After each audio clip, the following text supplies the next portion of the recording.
क्या मोहित शर्मा भी कॉकरोच है? देखिए, मैं आपको एक चीज बताता हूँ, अगर दीमक इस देश को भगानी है तो नौजवानों को कॉकरोच बनना पड़ेगा। और मैं कहता हूँ, इस देश से गंदगी का सफाया करने के लिए हम लोग कॉकरोच बनेंगे। और बड़ी बात ये याद रखिएगा, इस देश के अंदर दीमक को सबसे पहले हम लोग निपटाएंगे। ये दीमक वो दीमक है जो पूरे देश को खोखला कर चुकी है। इस देश का गरीब आदमी इलाज कराता है और इस देश के नेता कहते हैं कि सरकारी अस्पताल बहुत अच्छे हैं, तो नेता और मंत्री और उनके बच्चों का इलाज सरकारी अस्पताल में क्यों नहीं होता? अगर देश की सरकार कहती है कि सरकारी स्कूल में अच्छी शिक्षा मिल रही है, तो नेताओं के बच्चे विदेश में किस लिए पढ़ने जा रहे हैं? देखिए, एक चीज मैं आपको बताऊं कि आज कॉकरोचों ने मिलकर जिस तरीके से देश की दीमक का सफाया करने का तय कर निर्णय लिया है, मैं आपको बता दूं, दीमक है इस देश के वो नेता जो भ्रष्टाचारी हैं, करप्शन खोर हैं, चोर हैं, बलात्कारी हैं, रेपिस्ट हैं, उनको सफाया करने के लिए इस देश के नौजवान को कॉकरोच बनना पड़ा। और बड़ी बात यह है कि जिस देश के नौजवानों को कॉकरोच कहा गया, उन नौजवानों ने दिखा दिया कि वो जेन जी की पावर कितनी बड़ी है। और बड़ी बात यह है कि कॉकरोच जनता पार्टी से जो देश के प्रधानमंत्री ये कहते हैं कि मेरा 56 इंची का सीना है, वो 56 इंची का सीना एक पार्टी से टाई फुस हो गया, इस देश के नौजवानों से टाई फुस हो गया। तभी तो भारत के अंदर कॉकरोच जनता पार्टी के अकाउंट के ऊपर प्रतिबंध लगाया गया है। और आप ये देखिए, जिस तरीके से उनके अकाउंट को लेकर ये कहा जा रहा है कि ये जो ऑडियंस है, ये ऑडियंस पाकिस्तान की है। उसके बाद कॉकरोच जनता पार्टी जिन्होंने बनाई है, उन्होंने इंस्टाग्राम से उसका पूरा स्क्रीनशॉट लेकर जनता के सामने डाला और उसमें उन्होंने दिखाया कि 90% से ज्यादा लोग भारतीय हैं जिन्होंने उनके अकाउंट को फॉलो किया है। जब सरकार के पास सवाल का जवाब नहीं होता तो सरकार घूम फिर के एक ही जगह पर आती है, या तो वो पाकिस्तान होता है या फिर वो धर्म की राजनीति होती है। जब इनको ये दिखा कि अब नौजवान धर्म की राजनीति नहीं समझ रहे, तो इन्होंने पाकिस्तान की एंट्री करा दी। यही इन्होंने काम किया, क्योंकि नौजवान आज आक्रोशित है, क्योंकि बेरोजगारी देश में इतनी बढ़ गई है। प्रधानमंत्री आकर सिर्फ ये बताएं कि जनता के टैक्स के पैसे से जो आप अपनी दोस्त को मेलोडी की टॉफी देने के लिए गए, वहां से कितने प्रोजेक्ट आए, वहां से देश को कितना फायदा हुआ, या कितने करोड़ की डील वहां से आपने साइन करी? आप इस सवाल का जवाब दीजिए। आज जिस तरीके से आप लोग इस देश के अंधभक्त, ये अंधभक्तों की वजह से जो देश बर्बाद हो रहा है ना, उन अंधभक्तों को, जाहिलों को ये नहीं समझ में आ रहा, फ्यूल के चलते एयर इंडिया की कई फ्लाइटें कैंसिल हुई, कई फ्लाइटें डिले हुई। आपने देखा तो देश के अंदर प्रॉब्लम्स क्रिएट हो रही हैं, लेकिन आग लगे बस्ती में, मस्त राम अपनी मस्ती में। कोई फर्क नहीं पड़ता प्रधानमंत्री मोदी को कि देश की जनता 2 वक्त की रोटी खा पा रही है या नहीं खा पा रही है। जिस तरीके से मेलोनी को मेलोडी देने के लिए तो चले गए, लेकिन मणिपुर के अंदर जिस तरीके से महिलाओं के ऊपर अत्याचार हो रहा था, उनसे तो आप मुलाकात भी करने के लिए नहीं गए। कॉकरोच जनता पार्टी का जो है महज 72 घंटे में 20 मिलियन लगभग जो है उसके इंस्टाग्राम पे फॉलोवर्स हो जाता है। इसकी क्या वजह रही होगी? वजह इतने ज्यादा लोग क्यों फॉलो कर रहे हैं? मैं आपको बता रहा हूँ, वजह ये है, पूरे देश के अंदर आज देश के हर 4 में से 2 नौजवान बेरोजगारी से जूझ रहे हैं। देश के हर 4 में से 3 परिवार महंगाई की मार को झेल रहे हैं। बड़ी बात यह है, आप मुझे ये बताइए, नीट का इतना बड़ा पेपर लीक हुआ, क्या एक बार भी वो प्रधानमंत्री जो वहां टॉफियां दे रहा है, फोटो खिंचवा रहा है, एक बार भी उसने शिक्षा मंत्री का इस्तीफा मांगा? एक बार भी उसने ये कहा कि धर्मेंद्र प्रधान का इस्तीफा होना चाहिए? आप मुझे ये बताइए, एक बार भी उसके मुंह से आवाज नहीं निकली।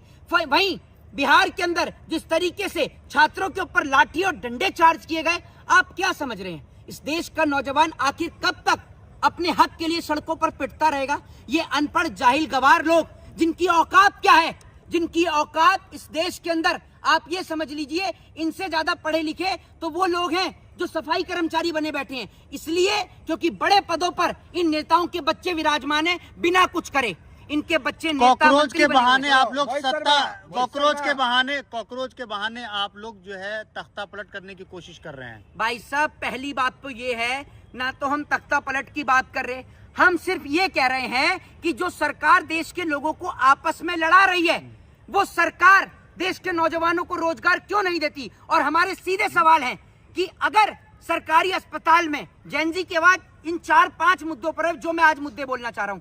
अगर सरकारी अस्पताल में इस देश का गरीब आदमी इलाज कराता है और इस देश के नेता कहते हैं कि सरकारी अस्पताल बहुत अच्छे हैं, तो नेता और मंत्री और उनके बच्चों का इलाज सरकारी अस्पताल में क्यों नहीं होता? अगर देश की सरकार कहती है कि सरकारी स्कूल में अच्छी शिक्षा मिल रही है, तो नेताओं के बच्चे विदेश में किस लिए पढ़ने जा रहे हैं? अगर इस देश के अंदर राजनीति गंदी है, तो नेताओं के बच्चे राजनीति में क्यों आ रहे हैं? पढ़े लिखे लोगों को राजनीति में क्यों नहीं आने दिया जा रहा? और अगर इस देश के अंदर गाय माता है, तो बेटी और माँ तो वैसे भी माँ है, तो गाय को राष्ट्रीय पशु का दर्जा क्यों नहीं मिल रहा? और बेटियों के साथ बलात्कार करने वाले को फांसी की सजा क्यों नहीं मिल रही? और नौजवानों को उनका हक और उनका अधिकार क्यों नहीं मिल रहा? प्रधानमंत्री मोदी ने कहा था कि देश को 2 करोड़ रोजगार मिलेगा। कहाँ है वो 2 करोड़ रोजगार? 2 करोड़ रोजगार देना तो दूर की बात, 2 करोड़ से ज्यादा नौजवान आज मोदी सरकार के राज में बेरोजगार घूम रहे हैं। 2 करोड़ तो एक मामूली सा डाटा है, बिल्कुल मामूली सा डाटा। कई करोड़ लोग आज इस देश के अंदर बेरोजगार घूम रहे हैं। सरकार ने लोगों की स्थिति यह कर दी कि आज लोग आत्महत्या करने को मजबूर हैं। ये सरकार वो सरकार है जिनके बच्चे बिना क्रिकेट खेले वो स्वास्थ्य मंत्री बन गया। नीतीश कुमार का बेटा कहां से एमबीबीएस की डिग्री ली है?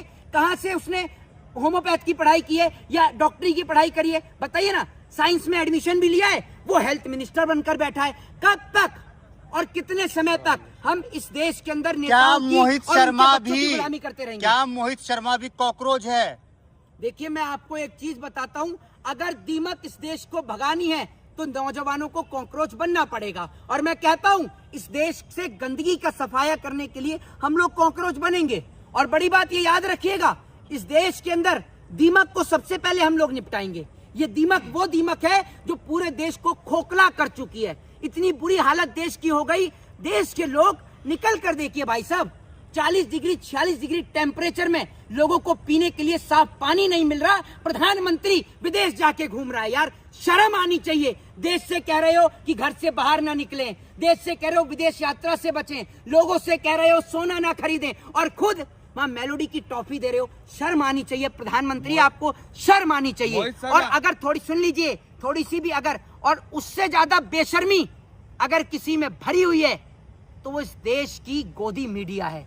वो गोदी मीडिया जिसके आगे मीडिया शब्द भी लगाने में शर्म आती है। मतलब इतनी बेशर्मी कि जहां देश में इतने बड़े बड़े मुद्दे, पेट्रोल डीजल महंगाई, नीट पेपर लीक का मामला, बीपीएससी भर्ती परीक्षा का मामला और मीडिया की डिबेट, मेलोडी इतनी चॉकलेटी क्यों है? आखिर प्रधानमंत्री मोदी ने मेलोडी क्यों दी, किस लिए दी?